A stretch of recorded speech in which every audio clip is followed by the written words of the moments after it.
Come on, Nationals! Yay! Well, I mean, I'm not first getting of the all, enthusiasm. well, here's the main reason I'm not getting enthusiasm. I have heard a rumor that I would like to mention really quickly before we go into the rules. Is it true that the prize structure has changed from what they originally announced? A little bit, yes. They took Assimilation Target Prime out of the prize pool for the main event. Okay, and see that almost makes me not want to go anymore. I mean, what am I going to go for? The DS9 upgrades? They announced that they're going to commercially release those. Did they? You know, I'd have to. Oh yeah, they did. Yeah. They strongly suggested it, if not outright said so. Yeah, well, they said they're looking for a way to do it. I mean, at this point, I'm driving 5 hours to Colorado for what? I don't know. There's well, the prizes they're going to have are the Giant Cube, the DS9 model station, the upgrade pack, and geez, what else was there? That's right, there was something. The DS9 pack, but that's really it. I have to take a quick look. But yeah, pretty much for the most part, it looks like everything is going to be available retail besides Assimilation Target Prime, which they took out. Right. Yeah. So this is, I mean, why? This is only for competitiveness and like the pride, bragging rights. Yeah, but who the hell cares about that?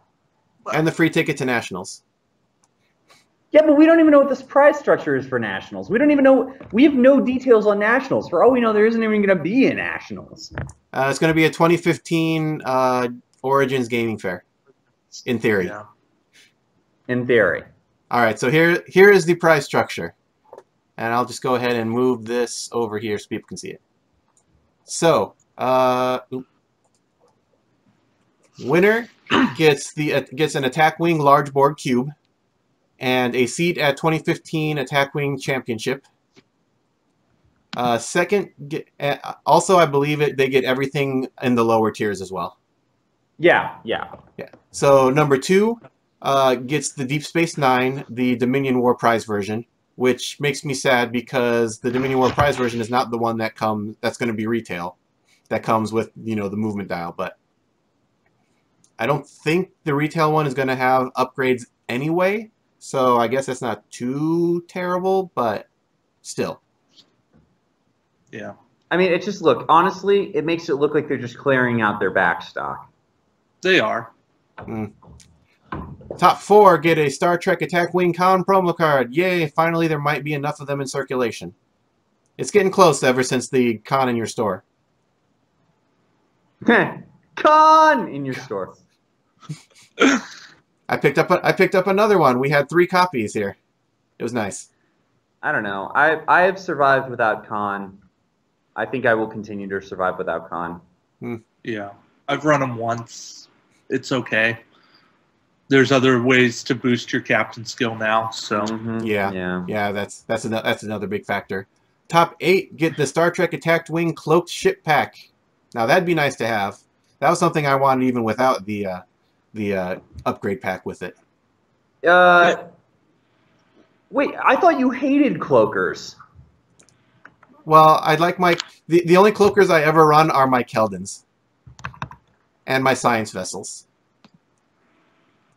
And I could use I could trade off my extra Dideridex scout vessels and things like that. And oh my God, is there the Kazon one in that cloak ship pack? Because that thing cloaks too.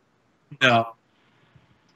No, the only non-Romulan Klingons are the Keldon and the Defiant. Gotcha. See, I would use it for the I do use cloakers in Keldon and science vessel. So yeah, but like these are not mechanically. These are like, to me, these are like the DS9, from the OP6 or whatever. Like for me personally, as a player, I am only interested in things that are mechanically unique. If it is just an alternate art or an alternate sculpt or something like that, I don't care. Go back and play X-Wing if you want alternate arts.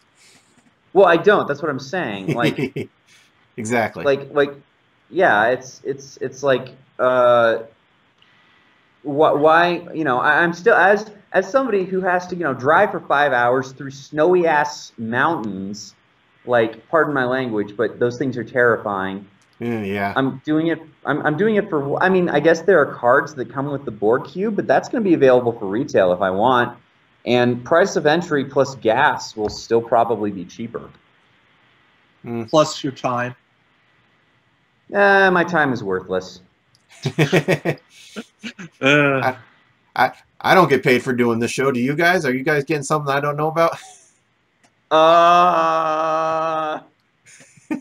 Will, I thought you said there was a royalty check coming. Oh yeah, you're getting. I don't know what you're talking about. I'm going to move this pile of ships WizKids mailed me away.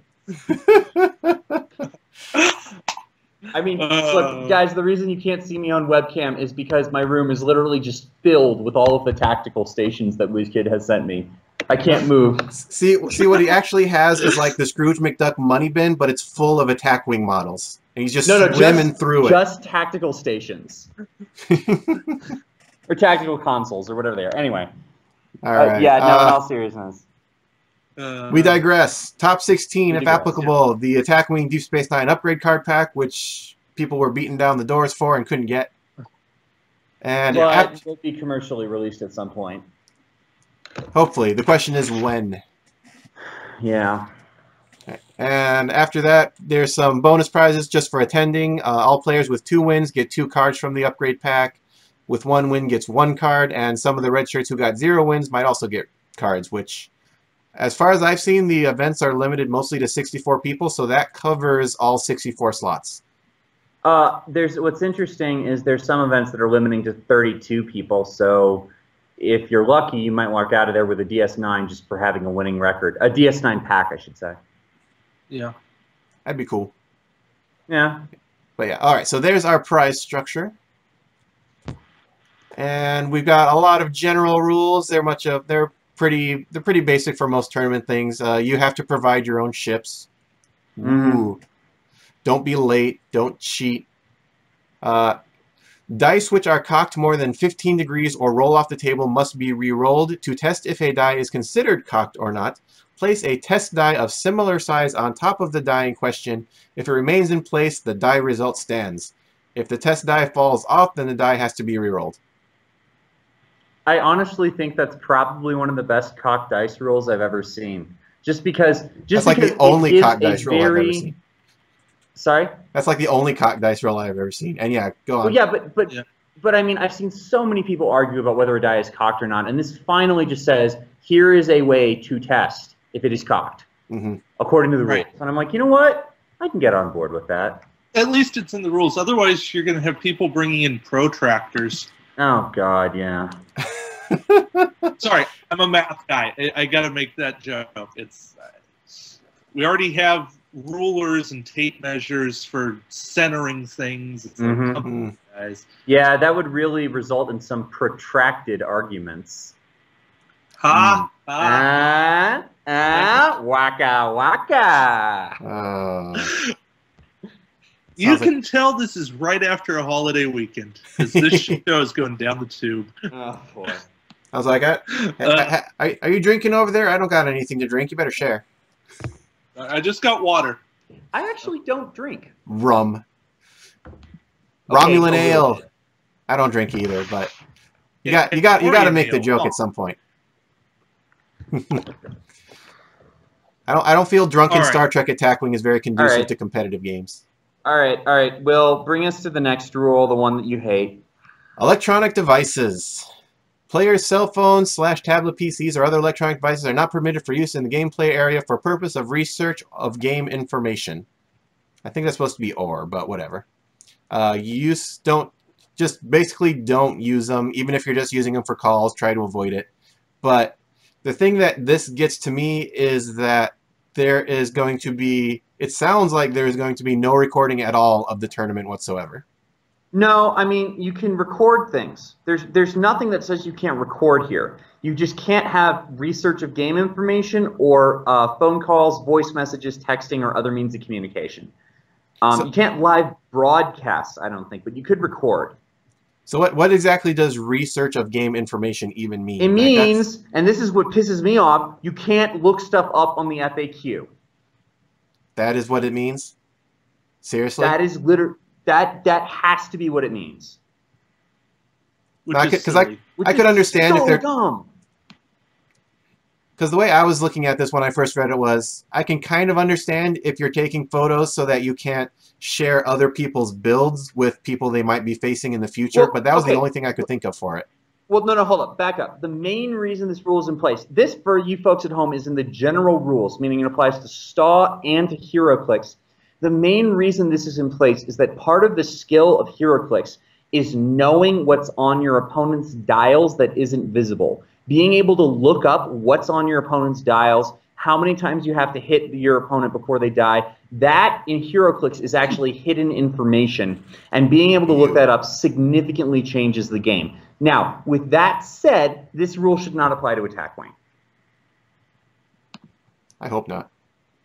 I did ask on their Facebook page, and hopefully I'll get an answer sometime in the near future, though. But you know what? You know what this says to me? Fuck it. I'm printing out the FAQ. They want to argue delay of game? They should have let me search a thread. Yeah, that could take longer. Oh, yeah. Well, No. They're not. I'm going to be arguing rulings. They don't want me to argue rulings. They should have let me bring my electronic devices. I'm going to pull out that 200-page binder. And they should have, and hopefully, I really hope whoever they pick for the head judge for these things is going to know the rulings, because this Attack Wing is not a light ruling game. No, it is not. I'd wager that a lot of these venues are going to have a judge who knows HeroClix a lot better than Attack Wing. Yeah.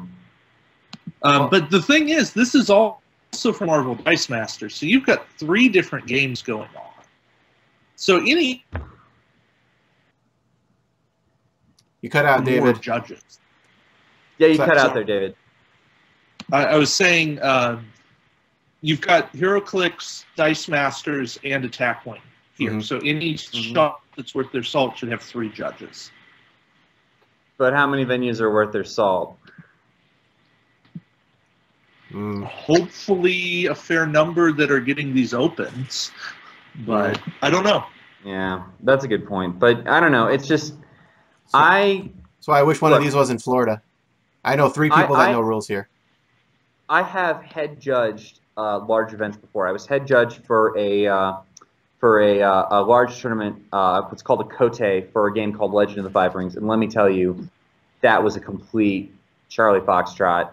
I mean, you're going to have to for 64 players, you better have 4 or 5 judges who solidly know the rules for that event. Period. Mm-hmm.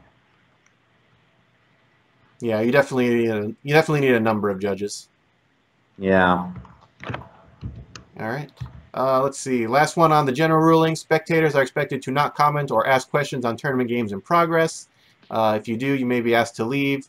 Or if you're giving advice to somebody, even unsolicited, you may be given a warning. So pretty much standard tournament etiquette for that one. I can understand that a lot. Don't play somebody else's game. Mm-hmm. Should be standard. Let's see. It goes through a bunch of HeroClix, and then Marvel Dice Masters. All right. Are we ready to go through the premier event for the Attack Wing National Qualifier? Yes. All right. Yeah. This is a 90-30 constructed/sealed format. Each player brings a pre-built fleet of 90 points and receives a tournament booster. Upon opening the tournament booster, each player will use the contents of that booster to make a single ship of up to 30 points, utilizing only the ship, captain, and upgrades found in the pack. This is different than when they gave these stores leeway to do whatever they wanted with the 30 points for the regular collective events. Yeah. So this is exactly the 30-point ship, and the question is, what ships are they going to use? We don't know yet. I am going to take a guess and say that what's interesting, it says a STAW tournament booster. It doesn't say collective or resistance is futile. It may change as the season goes on. Mm-hmm. Yeah. Get to the bombshell here, Will. Get to the next point. Bombshell number 1, I should say. Legal product. Star Trek Attack Ring releases through Wave 6 and Collective OP2 are allowed for this event. Wave 7, OP3, and Resistance is Futile OP materials are not allowed. even for stores running this event in late September or October. The Deep Space Nine upgrade pack as well is not allowed to be used at this event. For all of you people who paid $200 for an upgrade pack, anticipating using them at regionals, I say, ha ha! Yeah. I'm not quite as bad as Tucker. I'll just say I'm sorry. But hey, well, see, as somebody who is very, very broke and can't afford to do something like that. Yeah. On the bright side, maybe this will force some of the eBay prices down if everyone knows about it. That would be nice. But yeah. Yeah, so, I think it happens. So what does this mean? This means that Wave 6 is not the wave that is getting released tomorrow. That is Wave 7. So Wave 6, we are stopped at the... what was in the last wave? Jeez, I don't even remember. Was this the... this was the Sung wave, right? Yeah, the Soom, The it was the Nivar. Admiral wave. The Soom, the refit, and the second division cruiser. Oh, right. Mm-hmm. Not the Nivar. Nivar's next wave. Yep. So yes, everything we've talked about in the last 2 weeks, you don't get to use. No fleet officer cards. But you do get fleet captains, perhaps. Though I do expect we will see a lot more flagships instead. Yeah, most likely. Especially based on the... well, we'll get to that later. Mm-hmm. But yeah, so whatever you have sitting with you right now is what you can use, basically. Mm-hmm. It's like you haven't bought off eBay ahead of time. Indeed. All right. Moving on. Materials. Players should bring all game components needed to play. Non-WizKids game components are not allowed. So my fancy little acrylic attack wing maneuver templates, they look cool, but they are not legal. That makes me sad. You also can't use, if you bought the Fantasy Flight X-Wing dice before the Attack Wing dice pack came out, no good. That's a good one. Right. The maneuver the range templates that I have, that one's just a range 1 and one's a range 1 to 2. Can't use that. Yep. Well, I can use mine because I chopped up a WizKids one. I would actually argue whether or not you could use that. In fact, I would advise people at home, speaking as somebody who has judged a competitive event, I would not bring those simply because a modified WizKids game component may be objectionable. Yeah. Interesting. You can't bring laser levels or laser lines for range of sight or anything to see if something's in arc or out of arc. You can't bring. Didn't think of that one. There's none of that. Well, I mean, if you're going that far, I mean, you can't even bring a tape measure to put something in the center of the board. Right. Well, that's where the judge set it all up. Yep. And the next one, and we'll get to that in a second, it says stores should measure/tape out 3x3 players in advance of tournament. Right. Players should not be measuring. Stores should be doing it. Mm-hmm. But does that mean that they're going to do it between every round as well? Yeah, I guess so. With their one poor lonely judge that doesn't know half the rules? Yeah. Well, fortunately, they're only putting a planet in the center, which shouldn't move. Fortunately. Fortunately for whom? Indeed. Well, so let me finish this one off then. For the WizKids Open events, a planet token will be placed in the center of the play area as supplies allows. If there are not enough planet tokens to place out on all the maps in play, no terrain will be used, so all players will have the same play area. These will operate as a planet token as described on page 23 of the STAW Rules of Play. I am bringing 12 extra planet tokens with me so no one can screw me out of my planet. That is correct. I would do the same thing, especially if you are playing Borg, which you should be. The Borg love planets. More than anything. Will has an episode on that. We'll talk about that a little later. I'm just gonna go ahead and go to YouTube to figure out which episode that is, so we can refer people back to that. Let's see. The next part. There is an alternate play area available, which would be 2x3 in case the stores do not have enough room. Those that do use the 2x3 play areas, can use. They have special hero clicks maps or something they could use for that. But where's the important part? Planet token will be placed in the center of the play area, so still applies there. And I'm gonna have to read this again. You should be setting up on the 2-foot sides, but I don't actually see that in here at the moment. That would make sense, because otherwise you're shooting turn 1 without going very far. I mean, you can shoot turn 1 by both players doing like 2 straights. Yeah, which is hilarious because it relates to our sector rules, which we'll talk about a little bit later, I assume. Oh, definitely. Yeah. Let's see. By the way, I just went back and looked this up, folks. If you are wondering why planets are hugely in favor of the Borg, State of the Federation episode 5 is the one you want. Dancing around planets. All right. Oh, excuse me. Let's see. Squad building. You must have a fleet build sheet. You cannot change your fleet between battle rounds. Players have a number of squadron points, yada yada. Resources. In addition to normal squad building, each player may equip their fleet with exactly 1 resource. Same usual. Players cannot change resources between rounds. And victory conditions. But wait.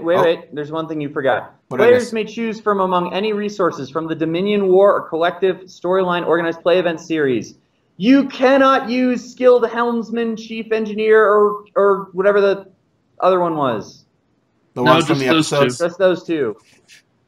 Oh, no. We don't know. Oh, no. I think they missed. But yeah, that is very true. Don't know if that's an oversight or... I guess we'll see. Let's see. Last but certainly not least, victory condition. When one player is eliminated or the time limit is reached, if the time limit is reached, the player with the most fleet points at the end of that battle round wins. Let's talk about fleet points. Fleet points. All right. Some people still are a little confused about how fleet points work. Back in the early Wave 0, Wave 1 days, it was easy enough to say, you get points for everything you kill. That is not true anymore with special things that steal or assimilate or all that other good stuff. So discard for not text ability also. Yep. So how fleet points work? You take the maximum number of points you could have built with. In this case, 120. Then you look at however much is left of your opponent's surviving fleet. Let's say they had one 30-point ship left alive. In that case, you would take 120 minus their 30-point survivor. You get 90 points. Also worth mentioning, the only things that count as surviving are ships that haven't been destroyed, any upgrades those ships are still equipped with, and any upgrades that are placed under the ship card. How do you place something under a ship card? When you discard it to use its text ability only. If something is assimilated, it is not part of your surviving fleet. If your opponent discards an upgrade, it is not part of your surviving fleet. If, in fact, I would argue, if you discard an upgrade to use another one of your upgrades text, it is not part of your surviving fleet, arguably. Mm-hmm. By letter of the rules, that would seem to apply. Mm-hmm. So yes, be aware of how victory points can be achieved, and consider the fact that if a game goes to time, that one superior intellect thing that you stole with might be the thing that gives you the win. Because you keep the points for superior intellect. And, by the way, here's the thing. You equip upgrades you steal to your own ship. So if I'm bored and I assimilate transphasic torpedoes from my opponent, that's a 20-point fleet point differential. It depends on how you read it. The way that it's been read before is that anything that was not worth points on your initial fleet build does not count as points for your final fleet build. I do not see the justification for that in these rules at all. No, it is not in these rules yet. I shouldn't say yet, but it is not in these rules. It is in the FAQ, but we might not be allowed to access it. Yeah, so you can argue whatever you want, and the judge will. Well, I guess the judge can access the FAQ. Oh, look, They're not players. I went over all that about scoring, and there's actually a whole section on it. Let's see. Did I miss anything? Any player ships? Anything? Any upgrades placed underneath? Yeah, see, Upgrades that are under ship when the ship was destroyed are also destroyed. A player who receives a buy will receive a win with 60 fleet points. It's good to have that finally nailed down too. Mm-hmm. I'm happy about that. Before it was just the average of everyone's fleet points for the round, but at least that makes it easier. And there are no extra battle points in this scenario, so so taking a buy is not a terrible thing. Yeah, which is good. I'm happy about that. Yeah. Let's see. A buy is issued when there's an odd number of players in a Swiss event. Excuse me. Given to the lowest ranked player. Nadia. Mission scenario rules. Is there anything else before I go on to that? Good stuff. Let's see. Side events are pretty much the same. So, during the Swiss 3 rounds event, each sector condition is played in a different round. We will have a nebula, we will have energy flux, and we will have a meteor shower. After these rounds, during the single elimination rounds, the judge rolls at the start of the round to randomly select one of the above sector conditions to be active. So, I suppose it's time to start looking into what these things do? Oh, yeah.